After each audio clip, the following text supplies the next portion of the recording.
So welcome to calculating the x-intercept and the y-intercept. And before we get there, we'll just take a quick look at the previous lesson, and that's being able to identify them from the line. So I'm just going to do this super quickly here, right? So we look at the line and we say, where does it cross the x-axis? -2 and 0. Where does it cross the y-axis? 0, and that is a 5. So now what we want to deal with is, okay, so I give you, instead of giving you the line, I give you an equation, right? So here's an equation, tucked over there. All right.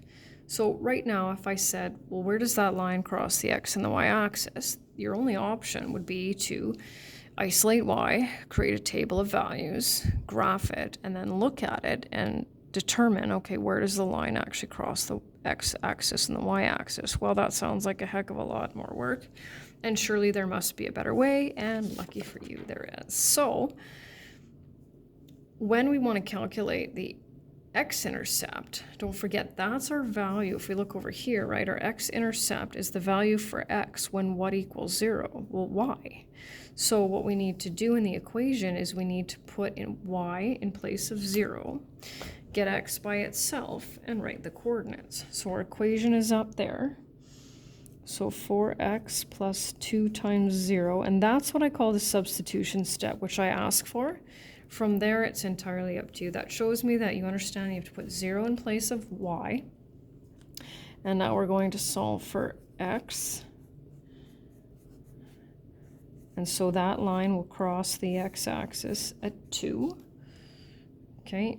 And similarly, if I look over here, right, our y-intercept is what is the y value when x equals 0. So we're just going to do the reverse process for this.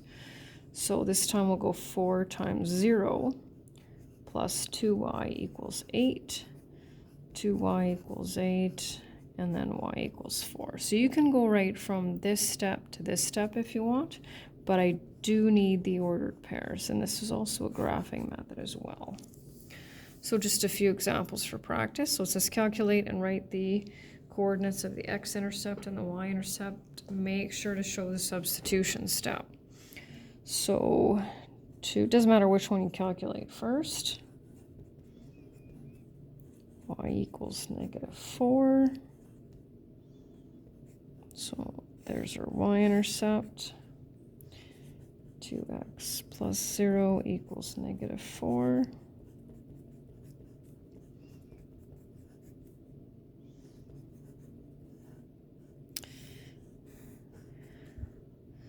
So it's really not too bad. Of course, we can end up with some, exciting fractions here. So we'll go 5 times 0 minus y. And again, we're manipulating equations, right? Just like we finished doing, because we need to get y by itself.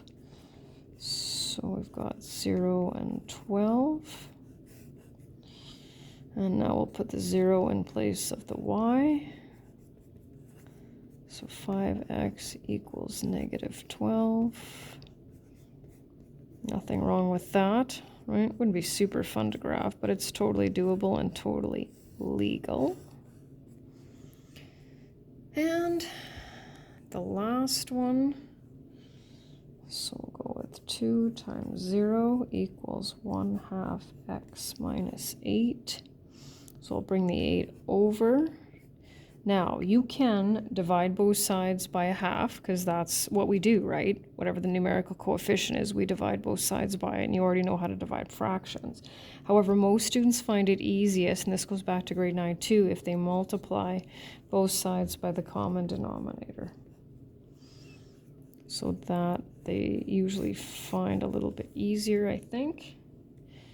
Go 2y equals 1/2 times 0 minus 8.